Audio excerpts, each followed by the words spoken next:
Have you ever noticed how the wrong people start to squirm the moment you stop speaking? How silence, not noise, begins to expose what words could never uncover. Chosen one, this is no accident. Your silence carries weight in the spirit. And when you withdraw your voice, something ancient begins to stir. Not in you, but around you. Because your presence was never just emotional comfort. It was divine coverage. This is Chosen One's sanctuary, where the hidden are revealed, and the misunderstood finally understand why. And today, a truth long buried is rising to the surface. The panic you see in toxic people when you go quiet is not personal. It is prophetic. You are witnessing a spiritual severing, a dismantling of attachments that were feeding on your voice like parasites. When you stop explaining, defending, reacting, they begin to starve. Not their bodies, their spirits. Because they were never clinging to your words. They were feeding on your oil. Scripture reminds us that even Jesus, at his most attacked, opened not his mouth. That wasn't surrender. That was strategy. Heaven knows that some wars are won not with thunder, but with stillness. And what the enemy fears most is not your shout. It's the sword you've been sharpening in silence. So stay with me, because before this message ends, you're going to understand exactly why your silence is a weapon, why manipulators panic when they can't read you, why even familiar spirits get uncomfortable when you grow still, and why the ones sent to drain you were never prepared for the version of you that doesn't need to be heard to be powerful. What we're about to uncover is not soft truth. It is sacred. And once you hear it, you will never question your silence again. Let's begin. Spiritual parasites cannot survive divine silence. There are people in your life who didn't love your voice. They needed your energy. They weren't drawn to your calling. They were drawn to the comfort it gave them. This is the silent battle of the chosen one. Because you carry oil that you didn't buy, an atmosphere that cannot be faked. And when you go silent, it's not just quiet to them, it's starvation. Toxic spirits recognize what most people ignore. Your words were never ordinary. They were openings. Every time you encouraged, explained, or comforted someone, you created a spiritual transaction. But some people didn't want transformation. They just wanted access. Your consistency became their dependency. And the moment you step back, not in anger, not in judgment, but in obedience, they panic. Not because you've changed, but because they were never meant to survive without the covering your presence provided. This is the pattern of Delilah. She didn't need Samson's affection. She needed the secret to his strength. And once she heard it spoken, she knew exactly how to destroy him. Your silence protects the secret place. It guards what was never meant to be public. And when God calls you into silence, it is not withdrawal. It is warfare. Heaven is drying up the false attachments that have been draining your light. Some of the people around you were not assigned to grow beside you. They were assigned to delay you with need. And as long as you kept pouring, they kept pretending. But silence is the dividing line. The moment you stop being accessible, their intentions become visible. Your silence exposes what their behavior tried to hide. And so the chosen must discern. Not all who panic are wounded. Some are parasites losing their only power source. And if you run back to comfort their discomfort, you're not rescuing them. You're resurrecting what God is trying to remove. The silence of a chosen one is a severing disguised as stillness. But there is more happening in the spirit than what the surface shows. Because even now, you can feel something shifting underneath the noise. The ones who used your voice like a lifeline are no longer holding on. And heaven is not mourning. Heaven is making room. Jesus' trial and the sacred art of silence. When the Son of God stood accused, bruised, and surrounded by lies, he did not defend himself. He did not explain. He did not speak. The Lamb was silent, not because he lacked truth, but because the moment demanded surrender, not sound. And in that silence, hell lost control. The trial of Jesus reveals a pattern many chosen ones will walk through. There comes a season when the accusations rise, the pressure intensifies, and the demand for explanation becomes unbearable. Yet God whispers, "Say nothing." Not because you are guilty, but because the battle is not verbal, it is spiritual. And silence is the sword that pierces pride without ever being drawn. Jesus could have silenced Pilate with one word. He could have called down angels in response to every false charge. But he didn't. Because silence was the prophecy. And the chosen must understand, when God calls you to be still, it is not because you lack defense. It's because your silence is already declaring what your words could never prove. This is where many fail. They confuse silence with weakness. But in the spirit realm, silence is unreadable. The enemy cannot counter what he cannot trace. When you hold your peace, you shut down every plan that was built on your reaction. You starve the strategy of demons who hoped you would over-explain, overshare, or over-defend. This sacred restraint is not easy. The flesh wants to argue. The soul wants to clarify. But the Spirit knows. Every word you withhold is a victory. And every accusation unanswered is a fire that God Himself will extinguish. The chosen do not fight on demand. They move on instruction. And if Jesus could remain silent before the throne of man, so can you before the opinions of people. So when the voices rise and the pressure builds, do not flinch. If God has told you to be silent, trust that He will be the voice you no longer need to be. And when heaven speaks on your behalf, every lie will fall like dust. Because silence was never the absence of power. It was its highest form. And somewhere inside you, that silence is already forming into something new. Something holy. Something no enemy will see coming. Why your silence feels like rejection to the wrong people. The moment you stop speaking, something begins to unravel. Not in you, but in them. Because for those who are using your voice as a crutch, your silence doesn't feel like rest. It feels like rejection. Not because you've withdrawn love, but because they've mistaken access for intimacy and attention for approval. Chosen one. This is the spiritual cost of being set apart. People get used to your light warming their cold places. They become addicted to your discernment, your peace, your prayer life, without ever cultivating their own. So when heaven calls you into silence, they panic. Not because you're being cruel, but because the false security they built around your presence is collapsing. This is the same pattern we see in the life of Joseph.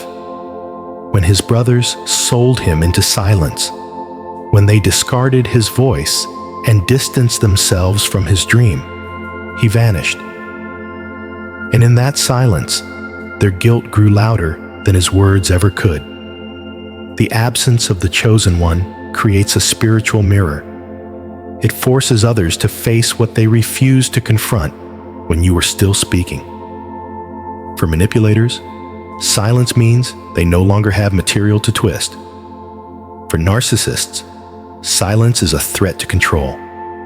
For spiritual parasites, silence feels like death. But for the chosen one, silence is rebirth. A womb where revelation grows. A cave where the voice of God becomes louder than the demands of people. When you honor that silence, you are not pushing people away. You are letting God sift your circle. Because some connections only survive when you're constantly leaking energy. When the flow stops, so does the illusion. And the ones who loved what you gave, but not who you are, will be the first to mislabel your silence as betrayal. Do not be moved. Heaven does not apologize for transition, and the cost of your calling will often be the comfort of others. Let them misunderstand. Let them mislabel, because your silence is not abandonment. It is alignment. Silence is a veil over prophetic timing. There are things heaven has planted in you that are too sacred for public soil. Prophetic dreams, angelic encounters, quiet instructions whispered in your sleep. These are not casual insights. They are blueprints, assignments, weapons, and silence is the veil that protects them until they are ready to be seen. Chosen one, every great move of God begins in secret. Moses was hidden in a basket. David was anointed in private. Mary carried a Savior before the world ever knew his name. And like them, you've been entrusted with revelation that must mature in the dark before it can break forth in the light. When you speak too soon, you invite warfare that your promise has not yet been shaped to withstand. The enemy is always listening, waiting for a leak. He cannot read your mind, but he can build traps around your words. That's why God will sometimes seal your mouth, not out of punishment, but protection. In this silence, impatience becomes your test. Can you carry something holy without needing validation? Can you sit with a vision burning in your bones without rushing to release it? Because if you force open what heaven is still preparing, you risk birthing something premature, alive, but too fragile to survive. This silence is not passive. It is pregnant. Every day you remain still is a day the word inside you grows in strength, shape, and spiritual authority. And when God finally lifts the veil, what was hidden will not be questioned. It will be undeniable. But until that moment, guard it. Don't defend it. Don't debate it. Don't share it with ears that weren't built to carry it. What God whispered to you in silence will roar when the timing is right. And until then, let it grow in the dark. Let it gather fire behind the curtain. Because when heaven finally says speak, the world will never be the same. The panic is spiritual, not just emotional. When toxic people feel you pulling away, they rarely understand why. They don't discern the spiritual shift. They just feel the emotional discomfort. But make no mistake, chosen one, their panic is not simply personal. It is spiritual. Because something unseen has changed. The grace that once covered the connection is lifting. The access they once had is closing, and deep down, their spirit knows it. They may mask it as concern. They might send the texts, call for closure, or act as if something just feels off. But what they're really sensing is the spiritual cord unraveling. Heaven is cutting ties that once served a purpose but now threaten your path. And the silence you've stepped into isn't avoidance. It's alignment. It's what obedience feels like when it disrupts someone else's comfort. This is what happened to Saul when the presence of God departed. He panicked, not because David had done anything wrong, but because what Saul depended on was no longer available. He had been exposed. The divine covering had moved, and his spirit felt it before his mind could process it. The same is happening now. Your absence in their atmosphere feels like judgment, not because you condemned them, but because your presence once buffered them from conviction. Now that it's gone, the true state of their heart is surfacing, and the silence is doing what your words could never accomplish. It's creating exposure. Chosen one, you must understand this. The more you grow in the Spirit, the more your silence becomes prophetic. It doesn't just withhold comfort, it activates consequences. For some, it will be a wake-up call. For others, a descent into deeper manipulation. Either way, their reaction is not your responsibility. You are not the source. You are the sign. And once the sign is given, it is no longer yours to carry. Let their panic confirm what your spirit already sensed. Heaven has shifted the assignment. The role you once had in their life is complete. And if you try to re-enter what God has exited, you will forfeit the peace He was trying to preserve. Silence reveals intentions. Your silence, chosen one, is a mirror. When you stop pouring, you see who was holding a cup just to catch your overflow. When you stop speaking, you see who was only listening to gain leverage. And when you stop explaining, you see who was never trying to understand you in the first place. This is the divine function of silence. It strips away illusion. It exposes the motive behind the smile.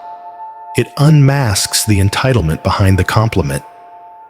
Because when the performance stops, the truth surfaces. Think of Jesus again. After his silence before Pilate, the crowd revealed its real desire. Not peace, not truth, but blood. And the same pattern continues. Your quietness unsettles those who relied on your vulnerability as a source of control. And when you withhold what was once freely given, the real heart posture of those around you begins to speak louder than their words ever did. The ones sent by God will respond to your silence with trust.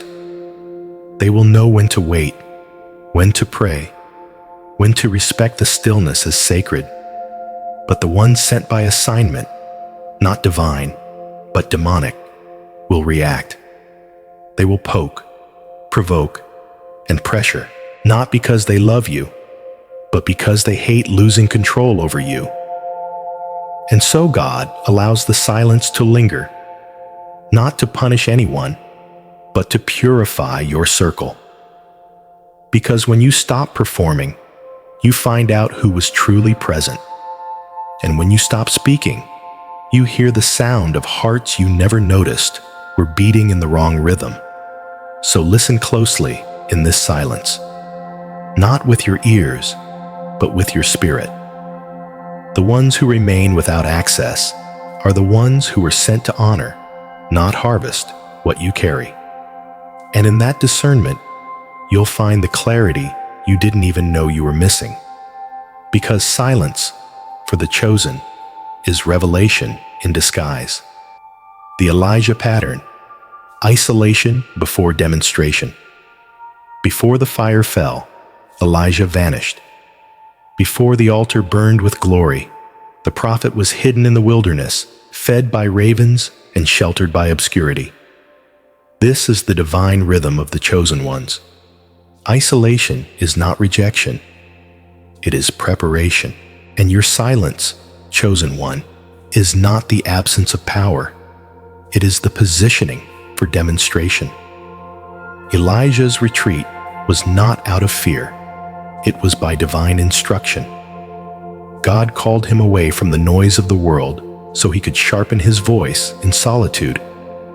And when the moment came to confront the prophets of Baal, Elijah did not stumble or hesitate.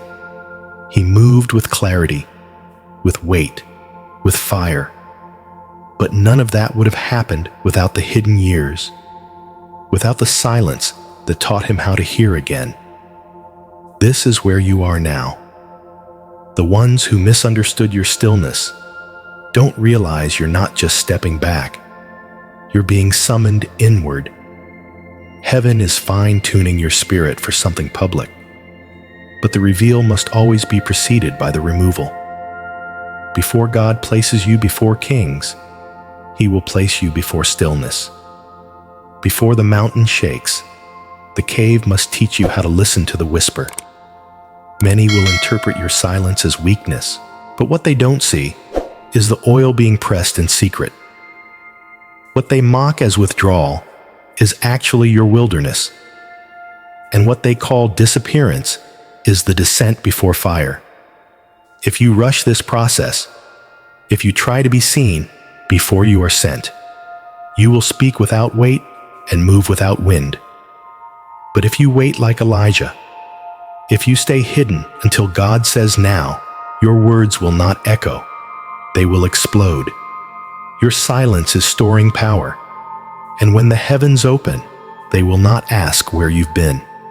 They will bow before the glory you carry. How to discern when your silence is a weapon or a wound. Not all silence is holy. Some silence is born from obedience, but some is born from trauma, and the chosen ones must learn to tell the difference. There is a stillness that God calls you into, and there is a silence that fear traps you inside of. One heals, the other hides. This is spiritual maturity, asking, am I being silent because God is refining my voice, or because I've been wounded by those who didn't deserve to hear it? You see, pain can mimic holiness if left unhealed. Withdrawal can feel like obedience when it's really just armor built from betrayal. And not every quiet place is sacred. Some are cages. That's why your silence must be submitted. Bring it before the Lord. Let Him shine light on it. Ask Him to reveal. Is this silence protecting something divine or avoiding something broken? Because if you stay silent out of fear, you'll miss divine moments. You'll let false humility block prophetic boldness. But if your silence is spirit-led, it becomes the gatekeeper of glory. It turns discernment into distance. It guards the seed until it's time to rain. David, too, knew the cost of broken silence. When he kept quiet about his sin, his bones wasted away. But when he returned to God and submitted his silence, it turned into a song. His pain became a psalm, and the wound became a weapon. So, chosen one, sit with your silence. Listen to it. Pray through it. Let God show you its source. Because when your silence is clean, when it is cleared of fear and full of fire, it becomes a holy instrument, a shield that guards your mission, a strategy that confounds your enemies, and a sacred pause that sets the stage for resurrection. Heaven's seal, why you don't owe anyone an explanation. There comes a point in the journey of the chosen where you must release yourself from the burden of being understood. Not because you're withholding love, but because your instructions didn't come from people. They came from God. And divine instructions rarely come with public approval. Chosen one, the calling on your life is sealed by heaven. That means there are assignments you carry, seasons you walk through, and silences you obey that will never make sense to those watching from the outside. And if you try to explain every move, you will delay the very mission you were sent to fulfill. Mary understood this. When the angel declared her assignment, she didn't broadcast it. She didn't post it for validation. She pondered it in her heart. That silence wasn't fear. It was protection. It was wisdom.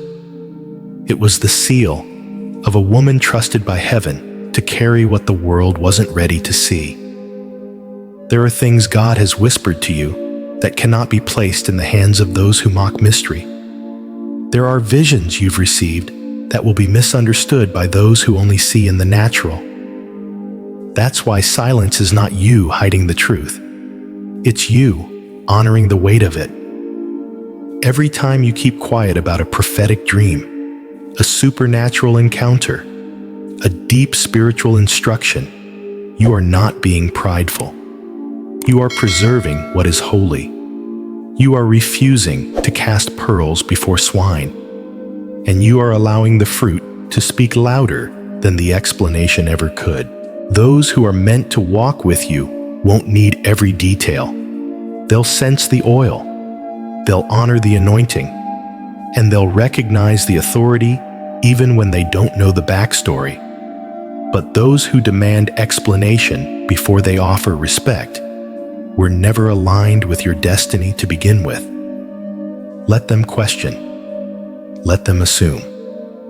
Let them build stories in the silence. Because when God reveals what He's been forming in you, every accusation will collapse under the weight of His confirmation.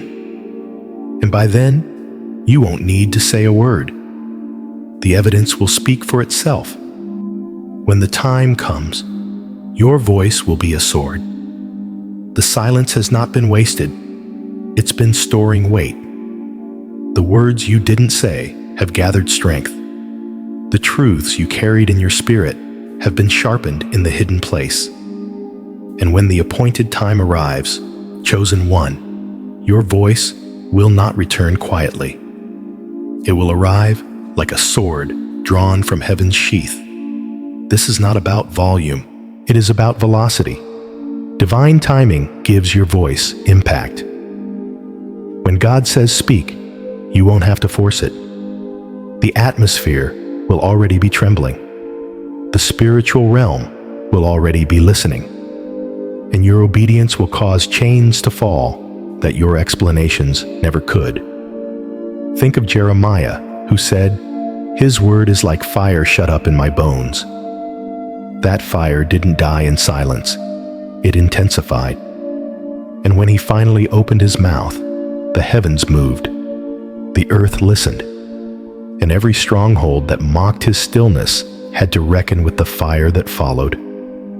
This is your portion. Your voice, once restrained in sacred silence, will become a weapon in divine timing.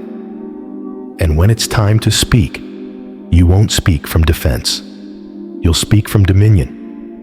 You'll speak from clarity. You'll speak from the throne room.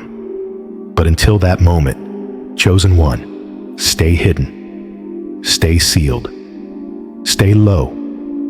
Let your silence sharpen your discernment and gather the weight of unspoken prophecy. Because when you rise to speak, you will not speak for yourself. You will speak as one sent. And no force in earth or hell will be able to ignore the sound of God rising in your voice. Your silence is almost finished. The fire is almost ready. The moment is almost here. Somewhere between the silence you kept and the fire you carry now stands a truth the world was never meant to hold until you were ready. Chosen one, the stillness you've walked through was never a pause. It was preparation. And now, that silence has formed a shield around your spirit, forged wisdom in your bones, and taught your voice how to speak like thunder without ever raising its volume. This is the hidden rhythm of heaven. God often builds the loudest power in the quietest places. The prophets knew it. The saints walked it. And you, now, are living it. Because your calling was never about being heard. It was about being sent. And those who are sent by God carry authority that doesn't need applause to be real. Let this sink in. Every time you chose to say nothing, heaven was saying everything. Every time you withheld your truth until the Spirit gave release, you preserved power that could not be stolen, twisted, or diluted.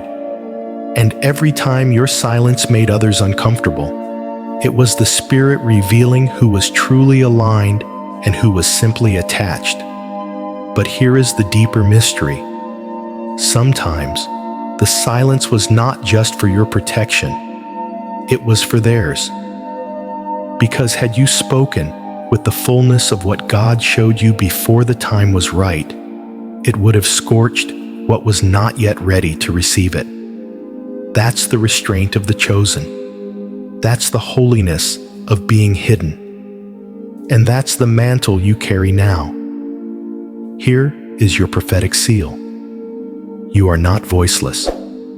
You are veiled. And when God lifts that veil, every word you release will carry the weight of heaven, the authority of assignment, and the fire of one who knows how to be still before they speak. If this word found you, confirmed what your spirit already knew, or gave voice to what you've been carrying in secret, don't keep it to yourself. Like this video to anchor it in your soul. Share it with another chosen one who's been walking through the quiet. And subscribe to Chosen One's Sanctuary to stay connected to the revelations reserved for the remnant. Comment below with what resonated most. What part of your silence has become sacred to you? What moment did God show you that stillness was the strategy? Your insight could be the confirmation someone else is waiting for. And above all, walk quietly, speak wisely, and move like one who knows that heaven is never in a hurry. Because when it's your time, chosen one, even your whisper will shake the earth.